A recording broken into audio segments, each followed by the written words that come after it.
नेताजी सुभाषचंद्र बोस यांचं शौर्य आणि बलिदान हे प्रत्येक भारतीयासाठी प्रेरणास्थान आहे. नेताजी सुभाषचंद्र बोस यांनी आजच्याच दिवशी म्हणजेच 30 डिसेंबर 1943 रोजी अंदमान निकोबारची राजधानी पोर्ट ब्लेअर इथं म्हणजेच भारतभूमीवर सर्वप्रथम तिरंगा फडकवला. हा ऐतिहासिक क्षण पोर्ट ब्लेअरच्या जिमखाना मैदानावर नोंदवला गेला. त्याचंच आता नेताजी स्टेडियम असं नामकरण करण्यात आलं आहे. येथूनच नेताजींनी अंदमान आणि निकोबार या भारतभूमीच्या भागाला ब्रिटिश सत्तेपासून मुक्त केल्याची घोषणा केली.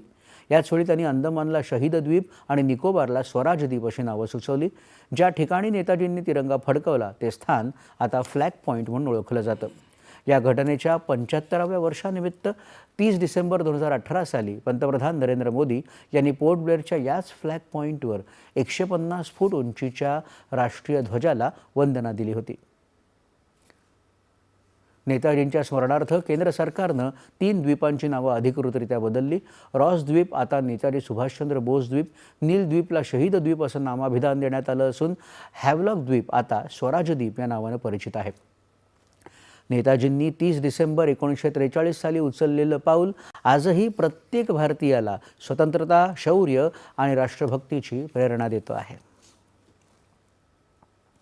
भारत आणि श्रीलंका